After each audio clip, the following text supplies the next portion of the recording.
माशाल्लाह जी, मेहरान भाई हमारे साथ इस वक्त डी चौक में मौजूद हैं। यहाँ पे हजारों का मजमा भी है। मेहरान भाई क्या कहना चाहेंगे इतने जुल्म और सितम के बाद? बिस्मिल्लाहिर्रहमानिर्रहीम।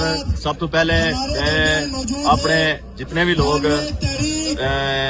पूरे यूरोप के अंदर, मिडल ईस्ट के अंदर, जिस जगह पर रियासत भर ने अंदर कश्मीरी, मैं सारे की एक ही गुजारिश करना है। एक वक्त है कि रियासत जम्मू और कश्मीर ने बहुत सारे नौजवानों की शहीद किया गया है। हुन वक्त है खड़े होने ना, और हुन वक्त है इन जालिम फोर्सेस की जवाब देने ना कि असा अपने सीने हाजिर करी रहे हैं, असा अपने सीने पेश करी रहे हैं। असा की पीछे ना कोई रास्ता नहीं है, असा आगे बढ़ना है। और जड़ा शहर मजामत है, आज अवाम ना इसके पर कंट्रोल है। और जेडे फोर्सेस इस वेले शहर रावलाकोट ने अंदर मौजूद हैं, असा बरमला पैगाम देने शहर की खाली करी उड़न।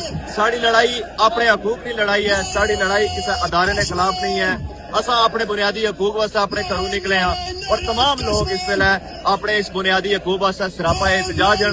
पूरी रियासत भर ने नौजवान जेडे ने अपने घरों तो बाहर और अपने बुनियादी हकूक नहीं डिमांड कर रहे हैं। आज रावलाकोट में डी चौक में मंजर इस बात की नवीद है, इस बात की गवाही है कि इन लोगों ने दिलों में सच है, इन लोगों ने दिलों में जेड़ी हकीकत है उसकी पहचानिया जाए। मैं मुख्तसरन अपने तमाम रियासत भर के लोगों की एक बार फिर मैसेज पहुंचा सा कि तमाम रास्ते, तमाम काफले रावलाकोट की सरजमीन पर पहुंचन, ताकि इतना जितने भी लोग पिछले कई दिनों तो जेडे स्टैंड करी के बैठे हुए वो आगे बढ़ने वास्ते इतना मौजूद हैं। और इंशाअल्लाह ताला बहुत जल्द अगे भी बढ़ सा तमाम लोग जेडे ने और रावलाकोट की तरफ रुख करा।